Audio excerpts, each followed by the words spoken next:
How well does the SodaStream Aqua Fizz sparkling water machine work with the Glass Carafe fit? Well, before I just show you, I just wanted to preface this with that I really wanted to get a SodaStream that came with glass bottles because the glass is really important to me. I knew I was gonna spend some extra money, but to me, having the glass in a nice little carafe with sealable lid that you can store was just what I was looking for. So I did read some of the reviews and I did hear some people had some issues with it compared to the original.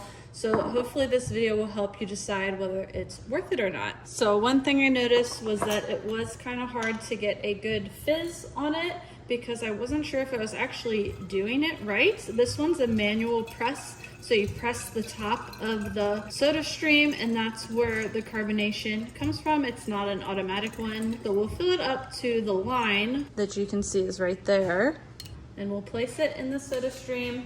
This lowers down into the bottle and then you seal this shut so it's locked into place and then you press here. Now my first issue with it was I didn't know how many times to press it or how hard to press it. I feel like you get a better fizz the harder you press it, not the amount of times you press it. So we'll try that.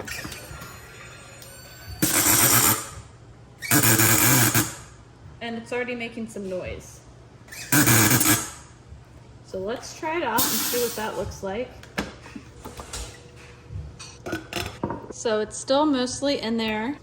And I would say we got a good amount of fizz in there with not too much water that escaped. Now, when I was first trying to use it, I was doing more